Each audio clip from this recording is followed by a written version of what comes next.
자, 오늘은 12주차 12번째 구약입니다. 구약을 지금 벗어나지 못하고 있지만 금방 이제 구약은 끝나갈 겁니다. 자, 성경 학교 주제 같이 읽겠습니다. 시작. 성경에 길이 있다. 무슨 길이 있나요? 하나님께로 가는 길, 또 생명의 길, 예수 만나는 길, 천국 가는 길, 행복하게 사는 길, 뭐 다 있죠. 뭐 기도응답 받는 길, 사랑하는 길. 특히 성경에 예수님께서 어떻게 오시는지 그 길이 보여야 되고, 하나님의 나라가 어떻게 이루어지는지 완성되는지 그 길이 보여야 됩니다. 하나님께서 무엇을 계획하셨고 무엇을 완성하시려고 하시는지 그것이 다 성경을 통해서 배워야 되고, 여인의 후손으로 희미하게 예수님이 이 땅에 등장하실 것을 창세기 3장에 예언이 되어 있는데, 그것이 확실하게 어떻게 어떤 경로를 통해서 오셨는가, 그것을 구약을 통해서 또 깨달을 수 있어야 됩니다. 그게 성경을 보는 눈입니다. 자, 우리가 하나님 나라 관점으로 성경을 읽자, 성경을 또 보자, 그렇게 그 주제를 가지고 우리가 지금까지 12시간 가량 하고 있습니다. 자, 지난 강의 잠깐 복습을 하도록 하겠습니다. 지난주에 뭘 했습니까? 어느 책을 했죠? 광야에서, 히브리 책으로는 광야에서라는 이름이고, 우리나라 한국 책으로는, 성경책으로는 민수기, 그리고 또 한 가지는 마지막 거듭, 모세를 통해서 하나님이 거듭 말씀하셨다. 거듭 하나님의 계명을 하나님께서 거듭 말씀하셨다. 신명기, 이렇게 해서 지난주는 민수기, 신명기까지 이렇게 다 마감을 했습니다. 민수기는 광야에서 있었던 일, 그리고 백성의 숫자를, 하나님의 백성의 숫자를 셌던 일들, 여러 가지 불순종에서 40년의 광야 생활 속에 무려 38년이 불순종해서 광야 생활을 할 수밖에 없었다는 것, 그 말씀을 지난주에 말씀을 드렸습니다. 그래서 지도를 보니까 출애굽 1세대들은 이 바란 광야에서 다 죽었다. 총 40년 동안 한 세대가 죽도록 하나님은 기다리셨다. 민수기에 보니까 왜요? 너희가 내게 말한 대로, 내 귀에 들린 대로 내가 그렇게 행할 것이다. 그렇게 원하는 대로 내가 해줄게. 그러니까 한두 번 불평, 불만, 원망하는 것이 아니라 애굽 땅에서 탈출하기 전부터, 탈출하고 나서 저 가나안 땅에 들어갈 때까지, 지금 들어가기 전도 아닌데, 출발했는데, 출발해서 가면서부터 불평, 불만, 원망. 우리 다시 애굽으로 돌아가자. 뭐 여호와를 섬기는 거, 뭐 가서 젖과 꿀이 흐르는 땅, 우리 저 아브라함이 주신 땅, 뭐 예배하는 땅, 하나님을 섬기는 거, 그런 거 다 관심 없고 그냥 우리 그냥 다시 애굽으로 돌아가자. 아니면 그냥 이 땅에서 죽자. 죽여주세요. 다 필요 없으니까 이제 죽여주세요. 그렇게 하니까 하나님께서 다음 세대들을 교육하는 의미에서라도 본보기를 보여주시죠. 그래서 하나님이 연단하실 때 연단의 과정에서 통과해서 멈춰야지, 다시 한번 연단을 통과해야지, 그 연단을 통과하지 못하고 강팍해져서 하나님을 대적하기 시작하면은 징계가 찾아온다. 하나님의 이제 진노가 찾아오는 거죠. 징계가 찾아오는 것이 바로 이제 내 귀에 들린 대로 해줄게. 나 이 땅에서 그냥 죽을래요. 이 광야에서 그냥 죽고 싶어요. 계속 그러니까 하나님께서 내 귀에 들린 대로 내가 해줄게. 그 다 죽었어요. 여호수아 갈렙과 그 다음 세대들 빼고 그 1세대들은 다 하나님의 귀에 들린 대로 그대로 다 죽었습니다. 그게 바로 남은 38년간의 광야 생활이었다. 자, 그렇게 해서 이제 다음 세대들을 데리고 모세가 가자. 그래서 쭉 출발해가지고 에돔, 에서의 후손들이죠. 에돔 땅으로 이렇게 바로 지나가면 되는데 에돔 사람들이 반대를 하죠. 못 지나간다. 왜 우리 땅을 밟아? 못 간다. 근데 아직 하나님은 에돔 땅을, 에서의 자손들을 심판할 아직은 의향이 없으셔서 그냥 싸우지 말고 수고롭지만 너희들이 좀 쭉 에돔을 쭉 돌아서 요단 동편으로, 모압 평지로 이렇게 돌아가라. 네, 알겠습니다. 순종하면 되는데 또 그냥 또 왜 또 내려가는 거예요? 원래 그쪽에 있었다가 우리가 바람강해로 왔었잖아. 근데 왜 또 내려가는 거야 도대체? 그래가지고 그때 그 유명한 불뱀 사건이 그때 발생하는 거죠. 그런 일들이 그냥 계속입니다. 계속. 자, 그렇게 해서 여차저차해서 결국 에덴 동편, 요단 동편, 요단 동편 모압 평지에 이르러서 이제 그때 주둔했던 아모리 왕 시온이라든지 바산한 옥이라든지 이런 대적한 사람들은 하나님이 심판할 때 됐으니까 싸워라, 전쟁에 다 그들을 멸절시키고, 오히려 보너스로 원래 이 땅은 원래 아브라함의 약속한 땅은 아니었는데 전쟁에 순종하고 승리함으로 말미암아 하나님의 보너스로 요단 동편까지 다 주신 거죠. 그러니까 세 지파, 한 두 지파 반이 이 요단 동편을 점령하게 됩니다. 점령하게 돼요. 순종한 사람들이. 자, 그래서 안타깝게도 여기까지도 오기도 전에 그 아론하고 미리암은 다 광야에서 죽고, 그리고 이제 모세는 구사일생을 하나님이 살려주시긴 하셨는데 이제 하나님의 거룩함을 드러내지 못한 사건 때문에, 무리바 그 물 사건 있죠. 그때 모세는 하나님의 대리인이고 하나님을 대신해서 통치하는 인솔자니까 어떻게든 보이지 않는 하나님을 이렇게 보여줘야 되는 영적인 지도자란 말이죠. 근데 너무 모세가 하나님 앞에 최고의 온유한 자이긴 했는데 이스라엘 백성들을 바라보니까 너무 화가 나는 거예요. 한 번도 아니고 두 번도 아니고 또 수십 번이나 어떻게 이렇게 하나님께 원망하고 죽여달라고 그러고 늘 불만이고, 야, 감사할 일도 많은데 어떻게 그러냐. 이런 많은 이적과 능력을 보여주셨으면 이제 좀 신뢰할 만도 하지 않냐. 우리가 뭐 있어서 여기까지 왔냐. 하나님 여기까지 이끌어 오시지 않았냐.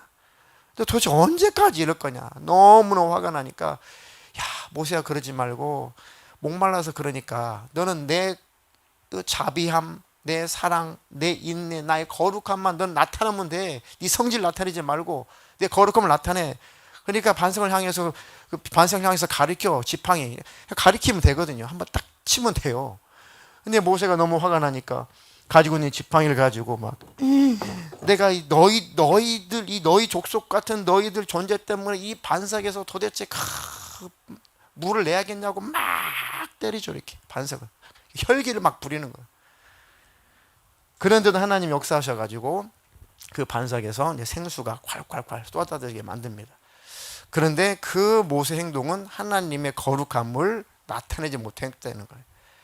하나님 그렇게 하라, 내 진노를 네가 한번 보여봐 했을 때 순종해서 진노를 보이는 거지, 하나님은 여전히 인내하신 하나님이고 자비하신 하나님이고 오래 참으신 하나님이고 어떻게든지 이스라엘 백성들을 깨우치시려고 하나님은 모세에게 나의 거룩함을 나타내 했는데 모세는 혈기를 부려버린 거죠.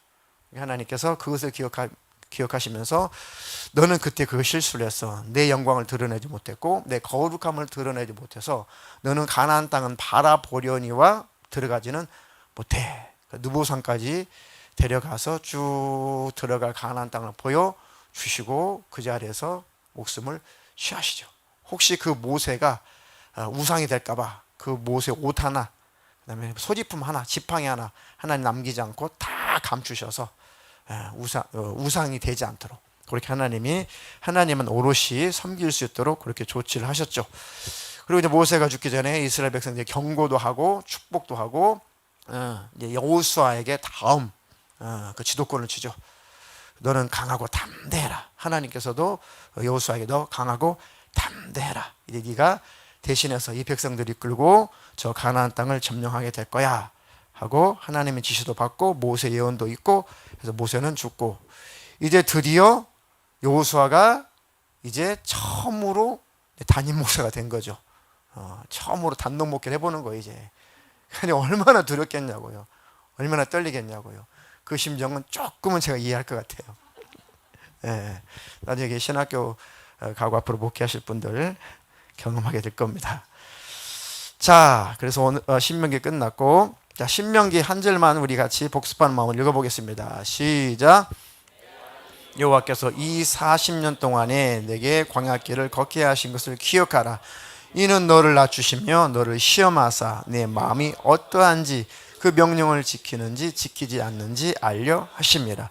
너를 낮추시며 너를 줄이게 하시며 또 너지 못하며 내 조상들도 알지 못하던 만나를 내게 먹이신 것은 사람이 떡으로만 사는 것이 아니요 여호와의 입에서 나오는 모든 말씀으로 사는 줄을 내가 알게 하려 하심이라. 여기에서 이 2절 3절 중에 중심 단어가 뭐겠어요?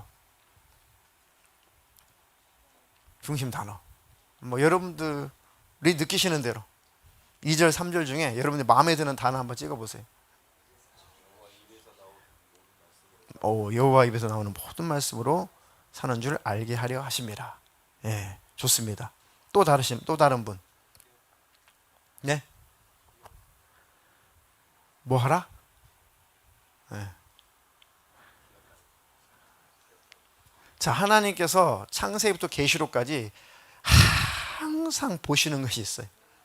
마음이에요, 마음. 마음이 있으면 말씀대로 살죠. 그죠? 말씀대로 살지 못하는 것은 마음이 없는 거예요. 하나님을 향한 마음이 없는 겁니다. 여기서 죽여주세요. 그냥 저 애굽으로 돌아갈게요. 그 환경을 못 이기는 것은 마음이 없어서 그런 거죠. 하나님이 그것이 또 마음이 아픈 거예요. 환경의 문제가 아니라 마음의 문제니까. 마음이 있으면 다 순종하고 이기겠죠. 그렇다면 또 연단도 없었겠죠. 광야 생활도 없었겠죠. 하나님 마음을 연단시키시려고 그러는 겁니다. 자, 다음 이제 오늘 12번째 여호수아 사사기. 여호수아하고 사사기는 뭐 스토리가 다 아시는 내용이고 너무 쉽습니다. 너무 쉽고 또 재밌기도 하죠. 잘 읽혀지는 또 성경 책이기도 해요. 그 내용들은 여러분들 익히 많이 알고 계시니까 오늘 중요한 사건들, 중요한 내용들만 공부하고 넘어가도록 하겠습니다. 자, 여호수아와 의미가 그 뜻이 정확하게 같은 인물이 성경에 나와요. 선지자 중에서도 나오고 신약에서도 그 유명한 분도 그 이름의 뜻이고 여호수아 예수란 뜻입니다. 구원자라는 뜻입니다. 여호수아는 예수와 똑같은 의미예요. 구원자. 하나님께서 구원하신다. 선지자 중에는 호세아도 여호수아, 예수 같은 의미입니다. 하나님께서 구원하신다, 구원자라는 뜻입니다. 자, 여호수아 그 스토리를 잠깐 보면은 아까 말씀드렸듯이 지도 보셨죠? 이제 요단 동편 모압 평지까지 도착을 했어요. 그러면 이제 요단강만 건너면 돼요. 요단강만 건너면 천국. 요단강만 건너면 천국. 요단강 건너면 이제 하나님 나라란 말이에요. 그 땅이란 말이에요. 자, 창세기 때 이제 하나님의 그 국민들, 하나님의 백성들 다 하나님께서 만들었어요. 아브라함 후손들. 자, 출애굽기 그 시내산에서 언약 세우고 법도 주셨어요. 계명도 다 주셨어요.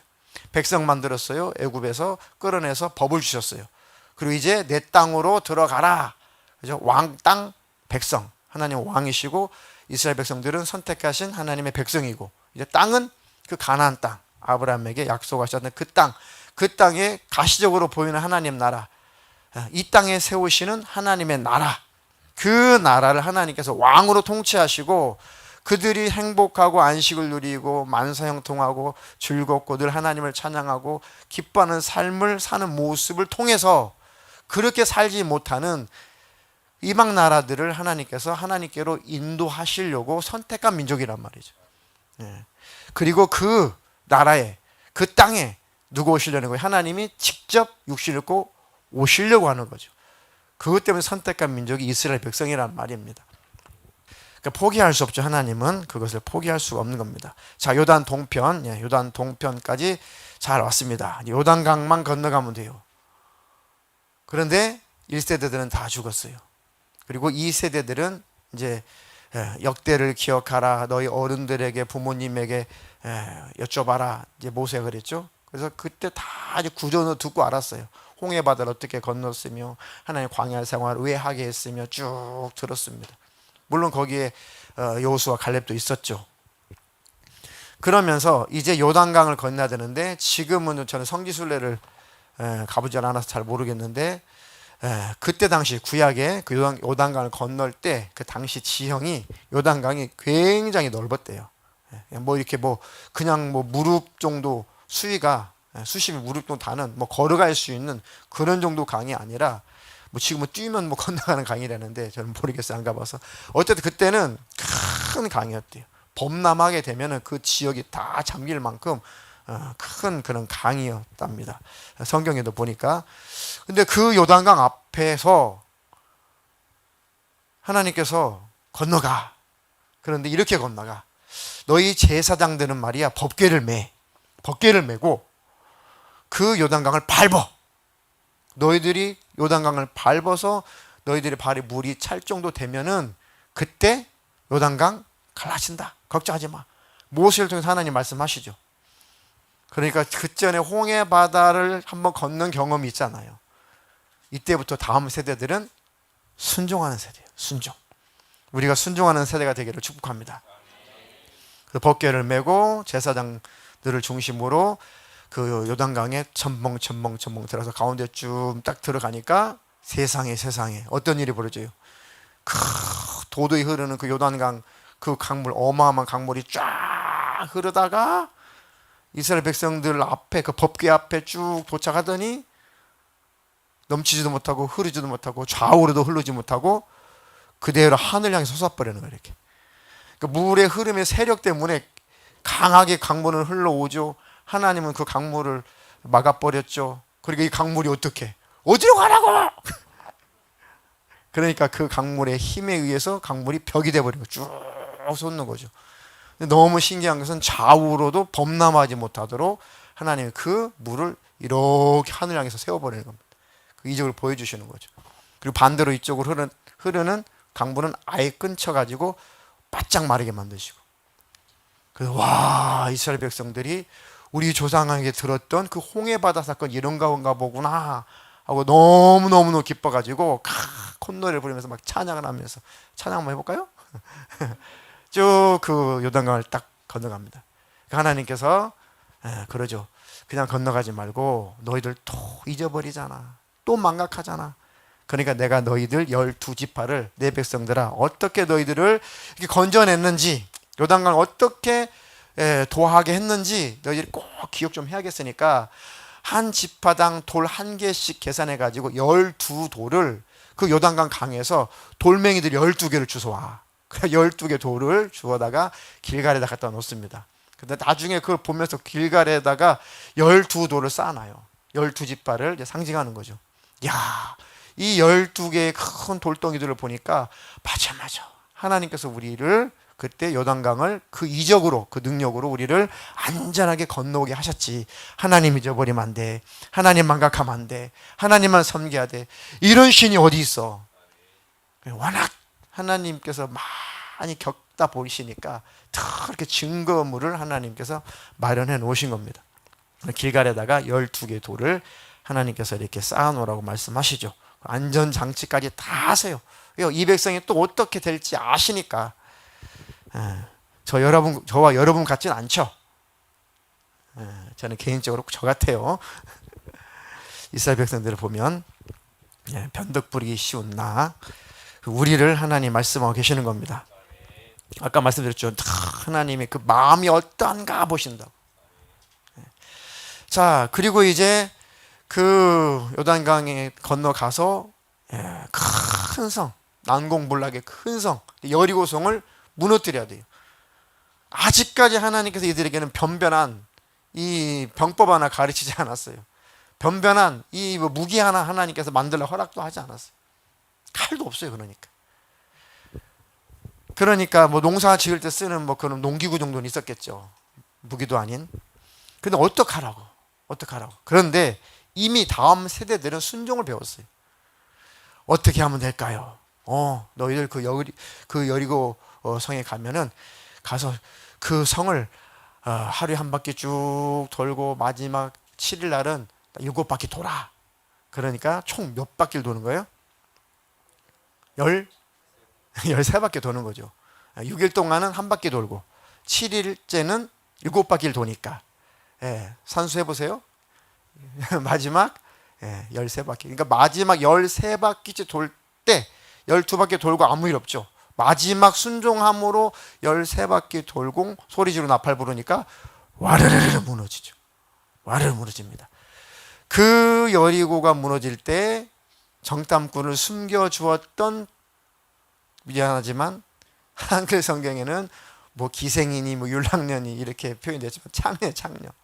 예수님이 오시는 조상으로 쓰임 받았잖아요. 누구예요? 그 여자가 라합이죠. 라합, 창녀예요, 창녀. 그가 한 말 때문에 그래요. 정탐꾼을 2명을 잘 숨겨줘요. 그러면서 한 유명한 말이 있습니다. 무슨 말 했어요? 너희가 섬기는 하나님, 그 여호와, 그 신을, 그 소문을 익히 듣고 우리는 다 알고 있어. 그 얘기를 하죠. 너희들이 어떻게 홍해바다를 건너왔는지 소문이 자자해. 그 얘기를 그 기생이 하는 거예요. 그 우리는 여호와란 이름만 들으면, 너희들만 보면 이미 우리는 100개 들려고 다 준비하고 있어. 우리식으로 표현하면 그래요. 간담이 농란이라는 표현을 하죠. 우리가 너희들이 이쪽으로 넘어온다는 소식을 들을 때부터 우리는 전쟁할 만한, 우리는 어떤 의지도 없어. 우리는 아주 간담이 녹아 지금. 그러니까 이미 라합은 이미 100개를 든 거예요. 뭐 국가적으로 말하면 매국노죠. 그렇죠? 국가적으로 말하면 아주 매국노죠. 그런데 라합은 하나님 그 신앙을 보는 거예요. 하나님께 그냥 굴복하는 거예요. 어떻게 하나님을 이기겠냐? 어떻게 여호와를 이기겠냐? 그 같은 신이 어디 있냐? 우리 듣도 보도 못했다. 우리 신은 아무 신도 아니다. 그래가지고 그 정탐꾼을 숨겨주고 도와주죠. 그래서 그들이 정탐을 끝나고 돌아갈 때 우리가 이 정복해 올 텐데, 그때 너희 식솔들을 너희 집에 다 데리고 다 함께 모여 있어. 그리고 너희 집이라는 표식으로 우리를 달아내려준 빨간 줄을 창문으로 쭉 이렇게 내려놔. 그리고 그 빨간 줄이 내려온 그 집은 공격하러 하지 않을게. 네가 알고 있는 친척들 다 가족들 데리고 방에서 잘 이렇게 기다리고 있어. 나와서 죽으면 우리 책임 못 진다. 그 얘기도 하죠.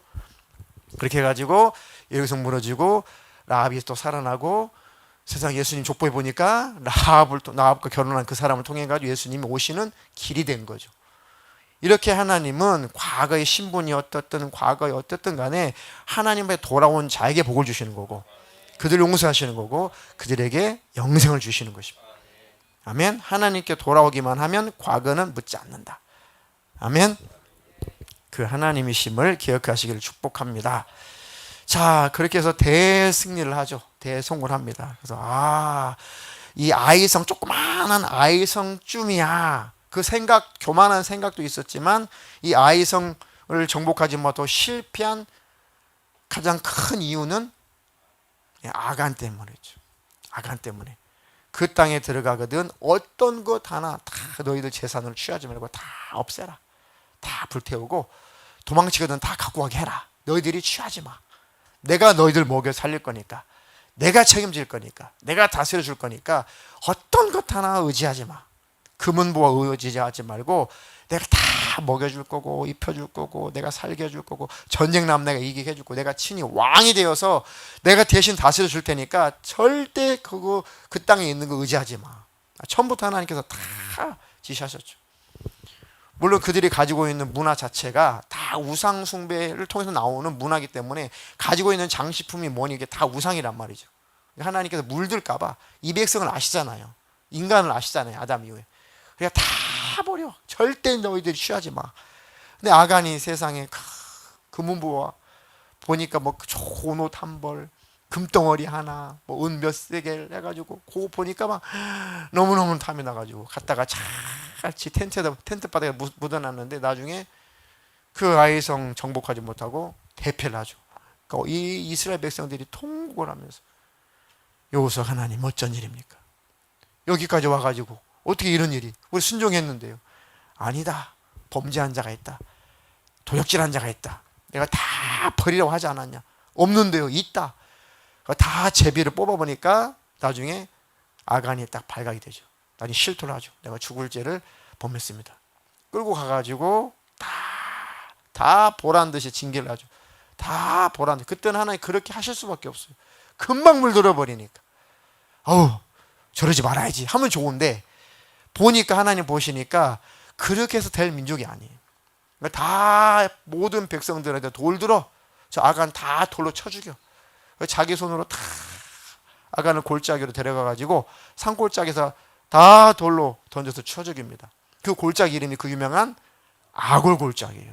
아골 골짜기. 그래서 본보기로 삼고 경각심을 갖게 하고 하나님께서 이제 순종해라. 더 이상은 이제 불순종하지 마라. 그렇게 해가지고 이제 본보기를 삼으셨죠. 그리고 이제 여호수아를 중심으로 드디어 막 땅을 정복합니다. 신나게. 근데 그때부터 이제 순종해요. 맛을 봤으니까. 네, 순종. 가는 곳마다 승승장구합니다. 중앙부 꽉 쳐들어가지고 바로 땅을 정복해버리고, 유다 쪽으로 금방 연합작전 해가지고 금방 땅 뺏어버리고, 북쪽으로도 금방 순간 다 땅 뺏고, 보너스로 요단 동편 땅까지 다 하고, 물론 미정복 땅이 좀 있긴 있었지만 그래도 대부분의 땅은 1차 다 정복을 완수를 하죠. 그리고 여호수아가 약속한 대로 땅을 잘 분배를 해줍니다. 땅을 분배를 해주는데 야곱의 아들은 몇 명? 12명. 몇 지파? 12지파. 12지파여서 12개로 이렇게 나누어야 되잖아요. 그런데 야곱의 아들들 중에 한 아들은 너무너무 하나님께서 기특히 여기셨어요. 너무너무 기뻐하셨어요. 그 고난, 그 광야 생활, 그 괴로운 생활, 그 배신감, 그 하나님 놓쳐버릴 수밖에 없는 그런 시련 속에서도 끝까지 마음을 지키고 하나님을 붙들어서 그 이스라엘 백성들이 250만 명이 되는 일에 애굽에서 그 역할을, 핵심적 역할을 했던 그 야곱의 아들이 있어요. 누굽니까? 요셉이라는 인물이죠. 그 요셉에게는 하나님께서 땅을 두 배를 준 거예요. 요셉 지파라고 하지 않고 요셉의 큰 아들의 이름은 므낫세, 둘째 아들 이름은 에브라임이죠. 요셉 지파, 요셉 땅이라 하지 않고 큰 아들 므낫세 땅, 에브라임 땅을 두 배로 나눠줘요. 이렇게 요단 동편에 므낫세 반절, 건너와서 또 므낫세 지파에 또 반절, 에브라임 해가지고 땅들을 두 배로 많이 줍니다. 이렇게 해가지고 아무도 반대하지 않고 순종하면서 땅 분배를 다 했어요. 그리고 이제 여호수아가 할 일 다 마치고 110세 정도 죽었는데, 죽기 전에 이제 유언을 하죠. 또 설교를 합니다. 이제 모든 목회를 끝나고 이제 마지막 죽기 전에 은퇴식을 앞두고 한마디를 딱 하죠. 자, 갈렙. 갈렙이라고 하는 이름의 뜻은 뭡니까? 개? 개하면 개도? 무슨 개? 갈렙. 들깨. 들깨라는 뜻의 이름이 이제 갈렙입니다. 사실 조상은 원래 택함 받은 이스라엘 선민은 아니었어요. 근데 어떻게 해가지고 이스라엘 백성 안에 장군이 됐죠. 그러니까 이스라엘 백성들만, 아브라함의 혈통들만, 후손들만 택하신 것 같은데, 성경 자세히 보면 하나님을 섬기겠다고 하는 여러 수많은 그 잡다한 족속들까지 하나님 품에 돌아오면 하나님께서 절대로 거절하지 말라고 그랬어요. 이미 애굽 땅에서 출발할 때도 수많은 잡다한 잡족들이 그 대열에 합류했다고 그랬어요. 근데 하나님께서 신앙의 공동체인 거죠. 하나님께 돌아오면 이스라엘 백성들만 구원하려고 하시는 게 아니잖아요. 이스라엘 백성들을 바라보고 누구든지 하나님께 돌아오면 다 구원하려고 하시는 거니까, 하나님께 본격적인 그 역사를 가나안 땅에서 이루기도 전에 그것을 깨닫고 돌아오는 이방 민족들이 있었다고요. 하나님께 얼마나 기뻐하셨겠어요. 다 받아줬죠. 자, 이 갈렙이라는 사람이 여호수아와 함께 살아난 1세대 중에 장군 중에 하나죠. 나이가 이제 지긋해요. 땅 분배도 거의 다 끝났는데 모세가 분명히 약속한 게 있어요. 내가 너에게는 땅 꼭 따로 줄게 약속했어요. 근데 안 줘, 여호수아가. 그러니까 이제 갈렙이 가가지고 뭐 있는 땅을 달라는 것이 아니라 내가 싸워서 정복 전쟁을 해가지고 이겨서 내가 그 땅을 소유하겠다. 좋은 땅 다 가져가고 척박한 땅, 산지, 막 이 거인족 속에 있는 산간지에 사는 사람들, 이 사람들 쳐부시고 전쟁에 승리하고 그 땅 차지할 테니까 하나님께서 모세를 통해 약속하신 그 땅을, 그 산지를 내게 주십시오. 그러니까 여호수아가 딱 생각해 보니까 그렇구나. 가만히 보니까 그 믿음이 자기를 능가하는 것 같아요. 이건 제 생각입니다. 그러니까 여호수아가 그래라, 그렇게 하자라고 허락을 해주죠. 자, 갈렙의 요구하는 거 여호수아 14장 10절로 14절 대독해 주시겠습니다. 이제 보소서, 여호와께서 이 말씀을 모세에게 이르신 때로부터 이스라엘이 광야에서 방황한 이 45년 동안을 여호와께서 말씀하신 대로 나를 생존하게 하셨나이다.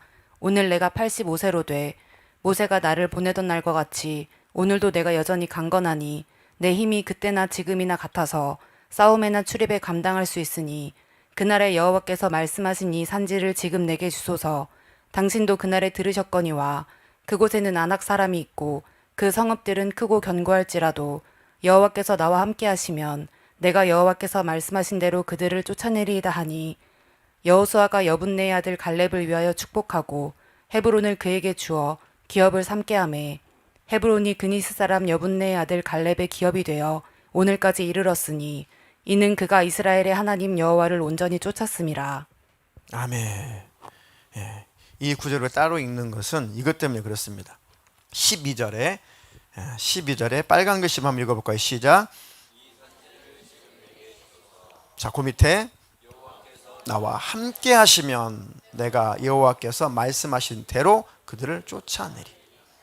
하나님이 나와 함께 하시면 그 아낙 자손, 거인 족속들, 그 산지에서 아주 이 거친 사람들 충분히 우리는 싸워서 이길 수가 있습니다. 쫓아낼 수 있습니다. 누가 함께 계시면? 하나님이, 여호와께서 함께 계시면. 그러니까 하나님이 늘 그것을 보시는 겁니다. 하나님 이기게 하시죠. 자, 14절 마지막 빨간 글씨 시작. 그가 이스라엘의 하나님 여호와를 온전히 쫓았음이라. 여호수아서를 통해서 하나님께서 우리에게도 여호수아, 갈렙 같은 그 중심, 그 마음, 그 믿음을 가지라고 우리에게 교훈하시는 겁니다. 하나님이 나와 함께 계시면 그만이다. 우리 삶 속에 광야 같은 그런 길을 걷는 인생 속에 그런 날도 있을 것이고 그냥 기가 막힌 일도 있을 것이고 말도 안 되는 사건들을 만날 것이지만 그때마다 우리가 기억해야 될 것은 하나님 나와 함께 계신다. 하나님 나와 함께 계시면 이 또한 잘 지나갈 거다. 하나님 해결하실 것이다. 하나님은 그 신뢰, 하나님 향한 그 신뢰를 계속 귀하게 보시는 겁니다. 그게 안 돼서 40년 동안 뺑뺑이 돌았잖아요. 그 마음이 없어서, 하나님한 마음이 없어서. 마음에 관한 얘기는 오늘 계속 나와요. 자, 여호수아가 이제 마지막 죽음 직전에 한 말입니다.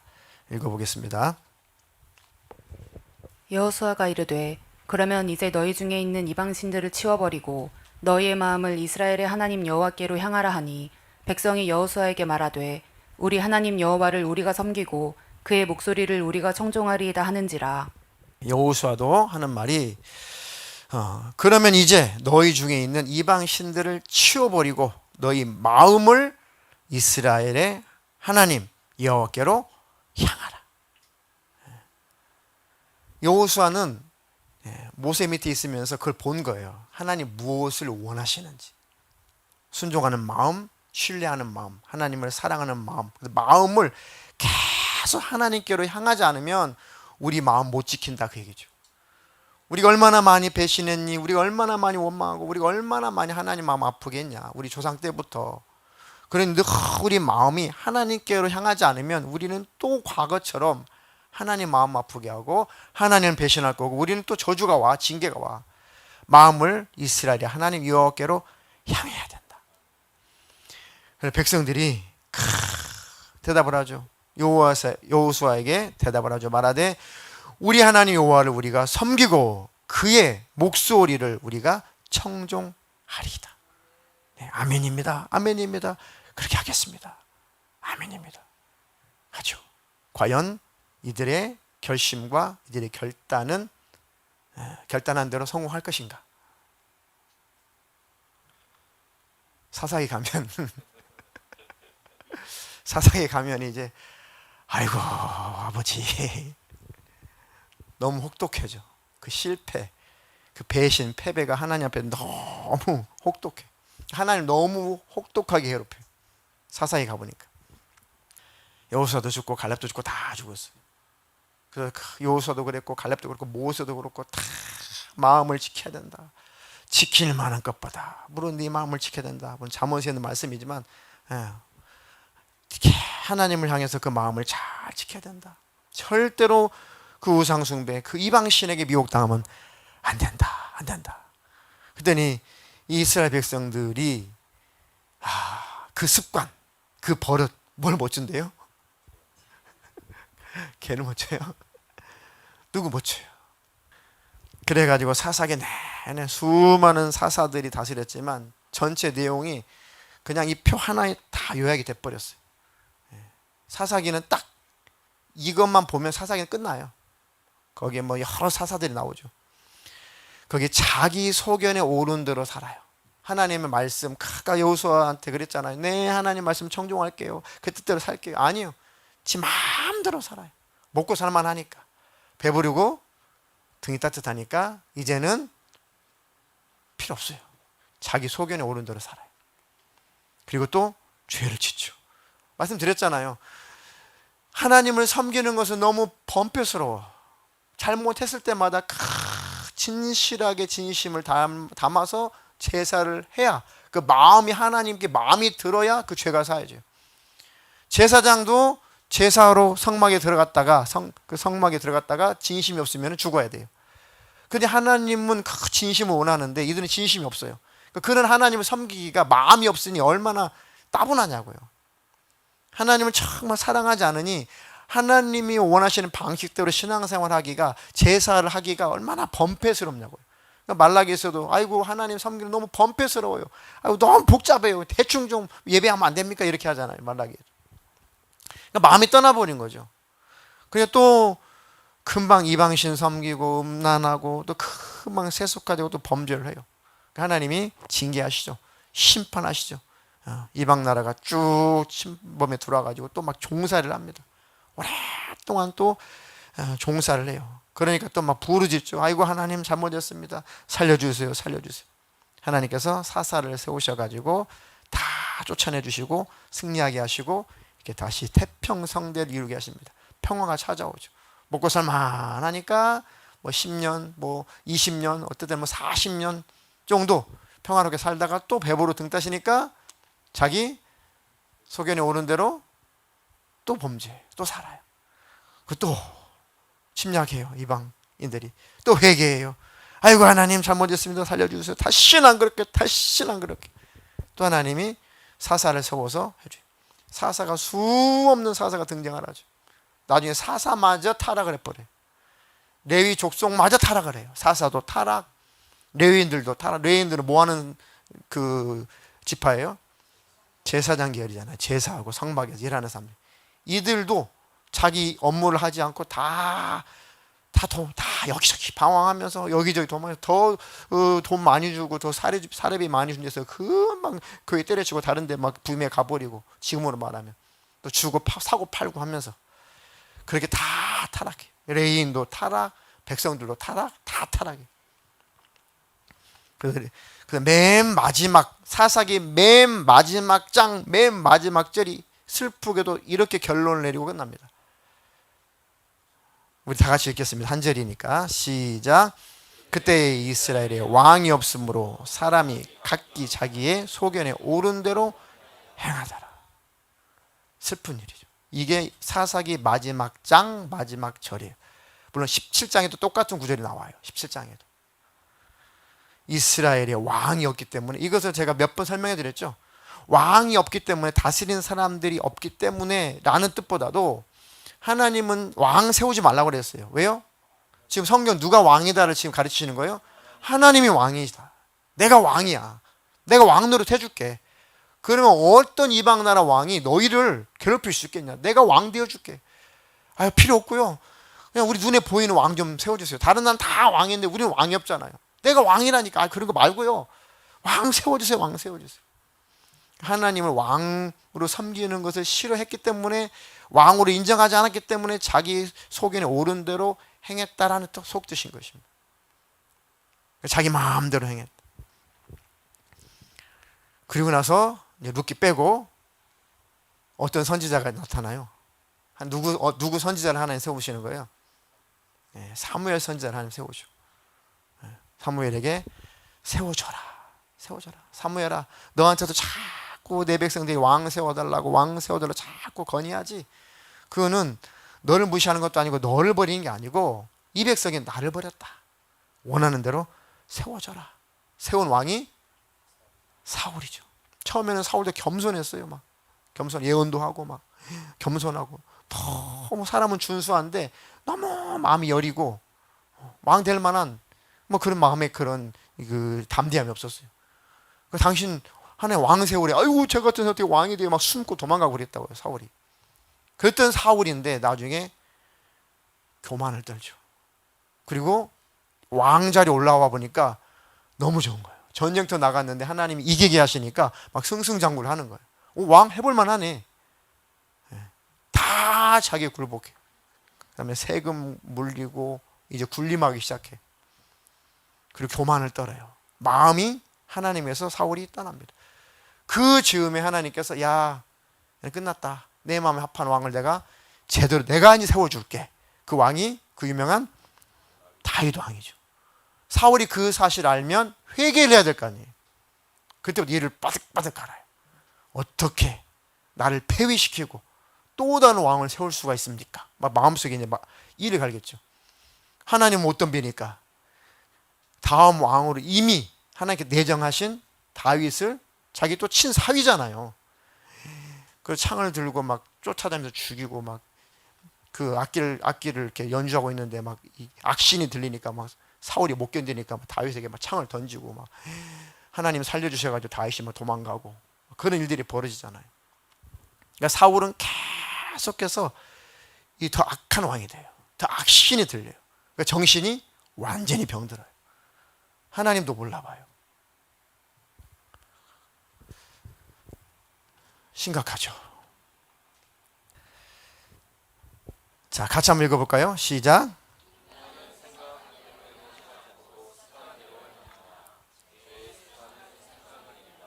네, 마음이 강팍해졌어요. 생각 속에는 하나님을 알아요. 하나님을 모르는 게 아니에요. 이러면 안 돼. 후회도 해요. 후회도 합니다. 그리고 다윗이 자기를 3번씩이나 살려준 걸 알고 통곡하면서, 다윗아, 네가 제대로 된 왕 맞구나. 맞아. 그러니까 너 하나님 세웠지. 너 최고야. 너는 정말 왕답구나. 그렇게 뉘우치기도 해요. 그런데 그 생각만 가지고 있으면 뭐하냐고. 이미 그는 마음이 강팍해져서 이미 죄의 습관으로 찌들어버린 자예요. 어떻게든지 내 자리 지켜야지. 결국은 다윗을 죽여야지. 그러니까 죄의 습관은, 마음이 죄의 습관으로 강팍해지면은 생각을 이겨버리는 겁니다. 죄의 습관이 무서운 거죠. 사울이 언제 하나님 부인했어요? 죽을 때까지 하나님 부인하진 않았어요. 생각은 있다니까요. 근데 죄의 습관이 자기를 지배해버린 거예요. 죄의 습관은 뭘 이겨요? 생각을 이깁니다. 생각을 이깁니다. 또 읽어보겠습니다. 시작. 죄의 습관을 이기는 길은 항상 예수님만에 가는 것이며 예수님을 쉼없이 바라보는 것이다. 네, 이거밖에 없어요. 죄의 습관을 이기는 것. 그죠? 아, 이러면 안 돼. 하지만 생각은 있지만 그 생각을 굴복하는 게 습관이라니까요. 우리도 그렇잖아요. 그러면 안 되지, 이러면 안 되지 하는데 이미 죄의 습관 때문에 또 다시 그 습관이 날 이겨버리죠. 그러니 이 습관 때문에 그렇구나. 이 죄의 습관 때문에 그렇구나. 이 죄의 습관을 어떻게 하면 그러면 이길 수가 있겠냐? 예수님을 쉼없이 바라보면 그 습관은 사라집니다. 넘어질 때도 있고 실패할 때도 있겠죠. 하지만 7.8기 다시 일어나서 또 주님 바라보면 또 이겨져요. 3번 실패하다 2번 실패하고 2번 실패하다 1번 실패하고 그러다가 그 죄 습관에서 벗어납니다. 그러니까 매일 주님을 바라보는 수밖에 없어요. 어제 성령 충만했다고 오늘까지 유지되면 좋지만 그것이 보장되지 않잖아요. 오늘 충만함이 내일도 충만할 것이라고 우리는 때때로 확신하지만 내일 가보면 또 그렇지도 않잖아요. 그러니까 나의 감정을 현재 충만함을 신뢰하지 말고 하나님을 바라보는 것이 더 빠르다. 쉼없이 예수님을 바라보고 예수님을 부르고 계속 예수님과 함께 친밀한 삶을 사는 방법 외에는 없다. 아멘. 우리가 예수님 믿고 변화돼요. 새로워집니다. 그렇다고 해서 계속 우리가 예수님처럼 스스로가 성화되어 가진 않아요. 그때부터 계속 더 변화되도록 예수님을 바라보고 예수님을 쫓아가야 되는 거죠. 그 자리에서 또 내려오게 되면 어떻게 돼요? 그렇게 충만했다가도 금방 예수 안 믿는 사람처럼 행동을 하잖아요. 그러니 사람이 뭐 80% 성화됐다, 90% 성화됐다, 99% 성화됐다. 정말 그게 성화가 된다면 99% 성화된다면 과거의 습관이 아예 안 나와야 되잖아요. 근데 문제는 뭐예요? 그렇게 모든 죄를 다 이길 수 있을 것 같았는데 거의 99.99% 성화가 된 것 같은데 오늘 충만해가지고 내일 가니까 다시 죄의 습관이 또 넘어지더래요. 그러니까 우리는 우리를 신뢰하지 말고 늘 예수님을 바라봐야 돼요. 성령 충만함을 늘 구해야 돼요. 하나님 사도 바울을 통해서 말씀하신 것처럼 성령의 충만함을 구해라. 언제까지? 천국 갈 때까지. 아멘. 사울은 무엇을 묵상했대요? 원수를 묵상했대요. 다윗은요? 하나님 묵상했어요. 이게 달랐던 거예요.